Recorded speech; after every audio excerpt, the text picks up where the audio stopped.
وبركاته. الحمد لله وكفى وسلام على عباده الذين اصطفى. أما بعد، فأعوذ بالله من الشيطان الرجيم. بسم الله الرحمن الرحيم. لقد كان لكم في رسول الله أسوة حسنة. صدق الله العظيم. حضرات گرامی قدر و معزز سامعین، ہم سب کے پیارے نبی حضرت محمد رسول اللہ صلی اللہ علیہ وسلم اللہ تعالیٰ کے آخری پیغمبر رسول ہیں، جن کے بعد تا قیامت کسی طرح کا کوئی نبی و رسول نہیں آ سکتا۔ آپ صلی اللہ علیہ وسلم کی ذات اقدس کو خدا نے رحمت للعالمین بنا کر بھیجا، اور جب کفر و شرک کے اندھیرے میں انسانیت راہ حق سے دور ہو چکی تھی، تو اللہ تعالیٰ نے آپ کو ہدایت کا آفتاب و مہتاب بنا کر دنیا میں مبعوث کیا۔ آپ صلی اللہ علیہ وسلم کی شان اتنی عالی اتنی عظیم ہے کہ اس کی توصیف سوائے خدا کے کوئی بیان نہیں کر سکتا۔ ہمارا عقیدہ ہے کہ ہمارے اور آپ کے سردار فخر کونین سرور عالم شہنشاہ بدہا تاجدار مدینہ سید الکائنات فخر موجودات احمد مجتبی حضرت محمد مصطفیٰ صلی اللہ علیہ وسلم کی ذات گرامی وہ ذات ہے جن کے صدقے میں رب نے کائنات کو وجود بخشا، جن کے وسیلے سے جنت سجی، عرش و فرش بنے، نبیوں کو نبوت ملی، صحابہ کو صحابیت ملی، ولیوں کو ولایت ملی، انسانوں کو انسانیت ملی، اور ہم جیسے گناہگاروں کو دنیا میں ہدایت ملی اور آخرت میں شفاعت کی دولت ملی۔ ہمارا نبی کون نبی؟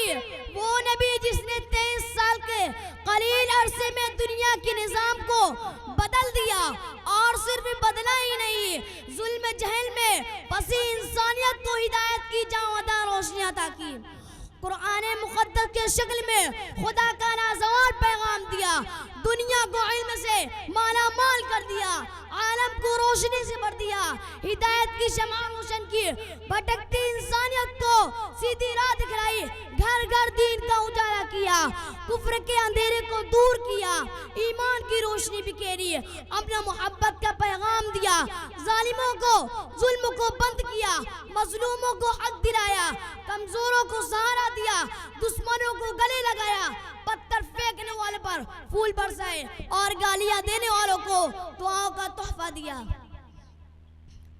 حضرات، ہمارا نبی وہی نبی ہے جن کی تعریف خدا نے قرآن نازل کیا، فرشتوں نے جنہیں سلامی دی، رسولوں نے جن کی بشارت دی، توریت و انجیل نے جس کی گواہی دی، کنکریوں نے جن کا کلمہ پڑھا، درخت و پیڑ پودے جن کے سامنے جھک گئے، جن کے اشارے پر چاند ٹکڑے ہو گئے، جن کی ہاتھ کے ایک جنبش پر ڈوبا سورج پلٹ آیا، جن کی انگلیوں سے پانی کے چشمے ابھرے، ہاں ہاں وہ نبی بولے تو موتی برسے، لب کھلے تو روشنی چمکے، بات کرے تو نور ٹپکے، مسکرائے تو کلیاں کھل اٹھے، ہنسے تو بہار آ جائے، چلے تو کائنات چلے اور ٹھہرے تو کائنات تھم جائے۔ خلاصہ یہ کہ آپ کی تعریف کرنے والوں کی زبان تو تھک سکتی ہے، لکھنے والوں کا قلم ٹوٹ سکتا ہے، الفاظ کے سمندر ختم ہو سکتے ہیں، لیکن محمد مصطفیٰ صلی اللہ علیہ وسلم کی مداخانی کا حق ادا نہیں کیا جا سکتا، نہیں ممکن، مگر پھر بھی محمد کی اتنا خالی ضرورت اس بات کی ہے کہ آپ صلی اللہ علیہ وسلم کی تعلیمات کو عام کیا جائے، آپ کی سیرت کو پھیلایا جائے، اور آپ صلی اللہ علیہ وسلم کی مقدس سنتوں کا تذکرہ گھر گھر زندہ کیا جائے، تاکہ آپ کا پیغام ایک ایک انسان تک پہنچایا جا سکے۔ اللہ تعالی ہم سب کو عمل کی توفیق عطا فرمائے، آمین۔ وما علینا الا البلاغ۔ السلام علیکم۔